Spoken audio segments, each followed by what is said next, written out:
that I will support the Constitution of the United States and the Constitution of this Commonwealth. So help me God.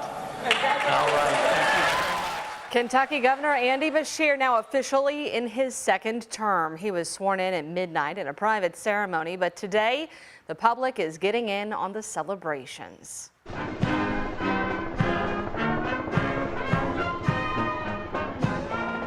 It was the 62nd inaugural parade, kicking off less than an hour ago and still going on. Dozens of teachers, more than 60 healthcare workers, and other first responders made up the largest group of grand marshals.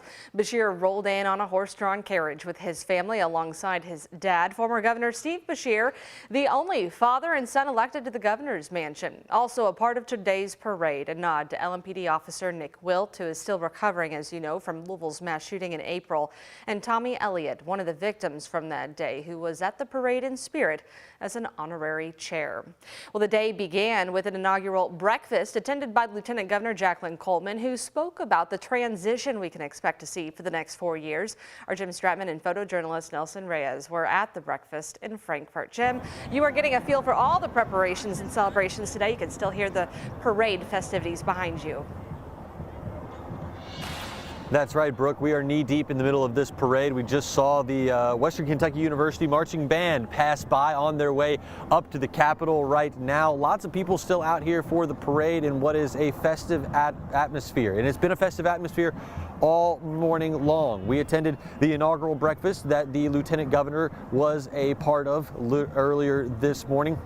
That held a little bit further downtown here in Frankfort, and she delivered a message of both hopefulness and gratefulness for the opportunity to continue to serve the Commonwealth for the next 4 years. She thanked the community of Franklin County for welcoming them in to Franklin County 4 years ago and making sure that they remain welcome for the next 4 years. And she did give a couple of quick little quips as well. She told everybody that she was grateful that it was going to be significantly warmer today than it was 4 years ago. That got a pretty big laugh out of the room as well.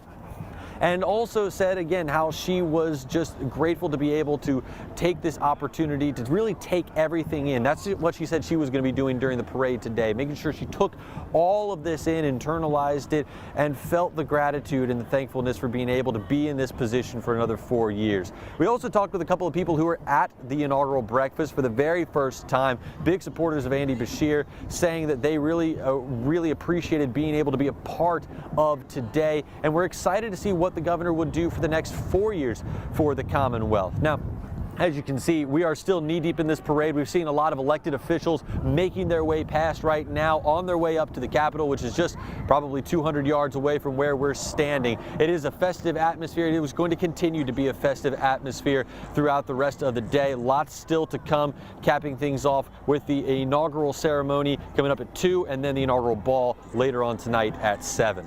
Brooke? We will see you back here a little bit later, and we'll have team coverage of Governor Andy Beshear's inauguration. You can watch our live stream through the WHAS11 app and follow for updates on air today at 4, 5, and 6. Jury selection continues this afternoon in the trial against triple murder suspect Bryce Rhodes. He's accused of killing 14-year-old Larry Ordway and 16-year-old Maurice Gordon after investigators say the brothers saw him kill 40-year-old Christopher Jones in 2016.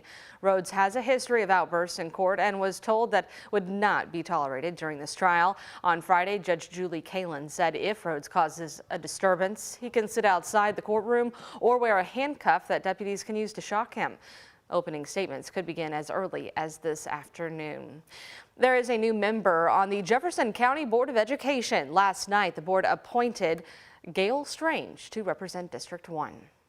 All in favor, say aye, or indicate raising your hands.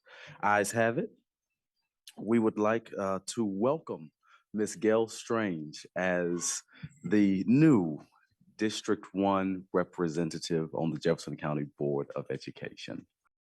Strange now represents much of West Louisville, downtown, and Butchertown. She replaces former chairwoman Diane Porter, who stepped down in October to focus on her health. Strange has a history in corporate communications and said one of her main goals is closing the achievement gap for students of color. She was sworn in immediately after last night's meeting. A Kentucky judge struck down a law setting up funding for charter schools in Kentucky. Franklin County Circuit Judge Philip Shepard ruled it violated the Commonwealth's Constitution. Charter schools would have been publicly funded, but could have fewer regulations since they're operated by independent groups. Governor Beshear vetoed that bill during the 2022 session, but the legislature overrode that decision. Right now, there appears to be division among Kentucky Republicans on a bill to temporarily remove guns from citizens in mental health crises. It comes again ahead of a committee hearing this Friday at the Capitol, which families impacted by mass shootings are expected to attend. Our senior reporter Isaiah Kim Martinez and senior photojournalist Alyssa Newton spoke to one lawmaker who believes this bill will not work. The CAR Act is seen by some as a common ground among Republicans and Democrats to do something to prevent mass shootings and suicides. But already, days before the bill is supposed to be introduced, there's already reservations from some lawmakers. CAR stands for Crisis Aversion and Rights Retention. The bill, championed by a Republican and getting bipartisan support, would allow law enforcement to temporarily remove guns from people deemed a threat to themselves or others.